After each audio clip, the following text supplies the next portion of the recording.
Carson Wentz hasn't played so well. He's actually played probably as bad as any quarterback in the NFL through the first 3 weeks. Do you think the Philadelphia Eagles should bench Carson Wentz for Jalen Hurts? They have every right to bench Carson Wentz. Now, if I just read out the stats with no context given, he's at 3 touchdowns, 6 interceptions with one of the lowest completion percentages of his entire career. The lowest. The lowest. You're right. The lowest. But if I add context and you look what he's dealing with, I mean, his offensive line play has been hard. He's been the 3rd most sacked quarterback in the league. 12 sacks. That I'm pretty sure those stats are right, but you know what's crazy is that I don't know where I was reading this, but Carson Wentz might be running into sacks because I read somewhere that this like his best they're protecting him really well this year. Like it's honestly one of his like best protected years of his career. But I could be wrong. I mean, because if he's getting sacked that much, I doubt that it's just him. I mean, if you're even 70-75% right, then that's extremely alarming. But I mean, the only reason I would say no is because why would you want to put a rookie in this situation? I mean, they have a bunch of receivers out, not a bunch of options to work with for the young receiver. Carson Wentz, who's proven to be a good receiver, good quarterback. You've seen what he can do in his career. If he's struggling, I can only imagine what a rookie would do under that type of pressure. Same thing that plagues the Jets. Every year we draft a quarterback, or the years we have drafted them, you've seen it with, Geno Smith wasn't really that good, but you've seen it with Sam Darnold, Geno Smith, all these guys. You surround them with nothing. You surround them with no weapons and distraught offense. It's a recipe for disaster. So they do have every right to bench him. I think it's a little early. I think he's proven that he's a good quarterback, and I hope that I can see some sort of improvement. But then when I look at this stat's even more alarming. As a starter, as a full-time starter, Carson Wentz's record is 14 wins, 15 losses, and 1 tie.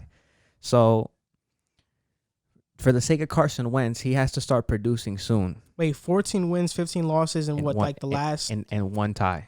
That's for his career? That's for his career as a starter.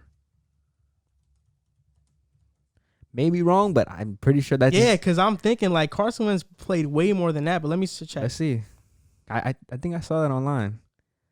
So he's 32-26-1 as a starter. Okay. So, pardon me with that stat. What was it? What is he? 32-26-1. I mean, that doesn't really scream elite. I think that either. stat might have been against like 500 teams or something. Could have been. Even then, if that's against 500 teams, that's alarming. You're supposed to be good teams if you want a chance to compete. So, I would, if I was the Eagles, I would hold off on benching Carson Wentz and throwing the rookie in there because, like I said, Carson Wentz is you can say he's a vet now. How long has he been in the league? This actually, I think his 1, 2, 3. This is 5th year in the league right now. Yeah, this is a vet that's struggling. So I can only imagine if you put a rookie in this type of situation, how bad he's going to struggle. So I would play it out for a couple weeks. If Carson Wentz doesn't seem to improve, then I would pull the plug. Definitely. Part of the reason I think that Carson Wentz is struggling is his mechanics look off. I've heard that. I read that too. When he's passing to, like, he's not reading the defense correctly. I know the 1 interception against the Rams, he didn't see the safety.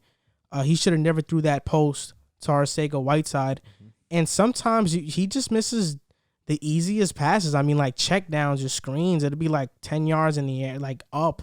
Like it'd be a super high pass. Like I don't know what's been wrong with Wentz, but the stats show that something has been wrong with Wentz. I mean, the most glaring of them all is that he's 0-2-1. The Eagles are winless right now. Wentz has 3 touchdowns and 6 interceptions, 2 rushing touchdowns and 3 fumbles. Yeah. So he has 5 total touchdowns on the season and 9 turnovers, right? Mm-hmm. And right now he's sitting at his worst completion percentage of his entire NFL career. Mm-hmm. In the last 3 seasons, he's had 7 interceptions in each season, right? Mm-hmm. He already has 6. 1 more, and he's tied for what he had in the last 3 years in each season. So what is wrong with Carson Wentz? And PFF, this stat is from PFF, he has a 68.9 passer rating from a clean pocket. There's no other quarterback that's below a 70. He's the only quarterback that's below 70, and that's from a clean pocket. So, and I think even PFF has talked about it that he's playing like the worst quarterback in the NFL. Looks like and it. I don't doubt it. I mean, these stats are extremely alarming. This is somebody you're paying $100 million to. He's a franchise quarterback. Mm-hmm. And to his defense, his receivers are hurt. Jalen Reagor, who I'm really high on, got out. Alshon Jeffrey has been dealing with nagging injuries. Deshaun Jackson as well.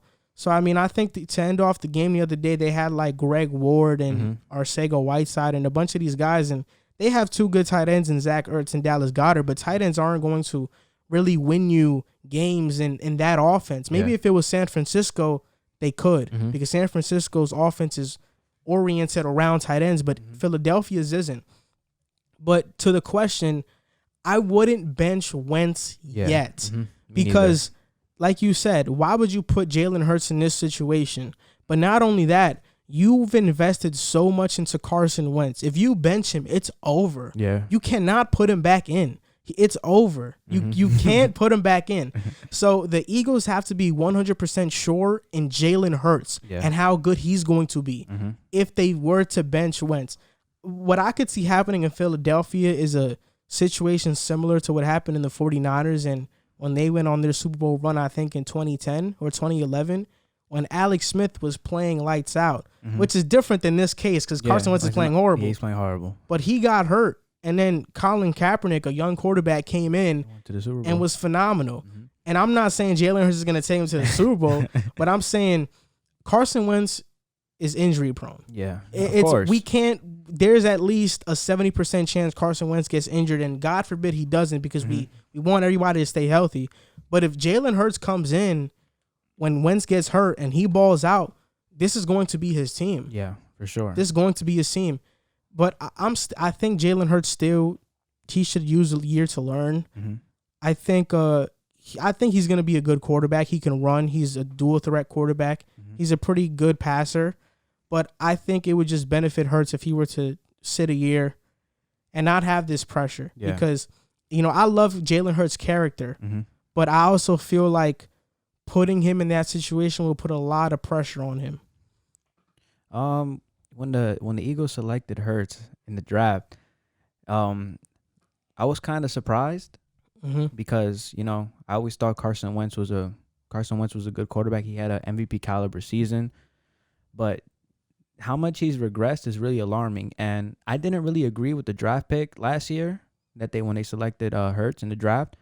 But now as I see the weeks, as the weeks go by, as I see Wentz play more, I think it was the right choice. It was. Like you said, Carson Wentz, I've even been saying this. Even River, our podcast mate, who's a diehard Eagles fan, he's been saying this. Carson Wentz is injury prone. Carson Wentz, you can always count on him to get hurt. So if it's not the play that's going to take him out, an injury is definitely going to take him out. So I applaud the Eagles for making that type of decision and drafting that quarterback. And like I said, there needs to be major improvement from Carson Wentz. Like you said, his receivers aren't there. Probably the worst receiving core in the league. But even last year, he was able to get it done. And this year, he just looks like a completely just different player that he's just regressed in every aspect of football. So, like I said, I would hold off on putting Hurts in the game. But, if we keep seeing these struggles with Carson Wentz, like I said, you have to pull the plug. But what's something I really love about Hurts? Is that he reminds me of Dak Prescott, somebody they often compare Carson Wentz to. Love Dak. I don't think he has Prescott's arm, but just his leadership qualities. I've seen Jalen Hurts in Alabama. I've seen him in Oklahoma. Jalen Hurts is a leader. He's a guy that's going to rally everybody on the team around him.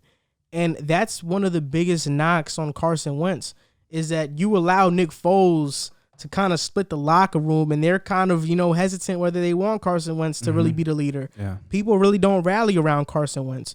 Jalen Hurts, I think, is that guy. But let's say the Eagles were to move on and have Jalen Hurts there. What would happen with Carson Wentz?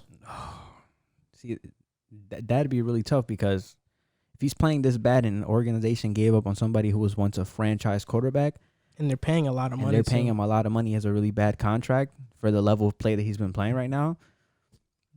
I don't know what happens with Carson Wentz. I mean, can you throw any teams that would be interested in taking on that contract and maybe can use a quarterback, an injury-prone quarterback at that? It doesn't sound like I know on First Take, Max question. Kellerman said the Colts, and it makes sense because Frank Reich, his former offensive coordinator, is there, so it makes sense.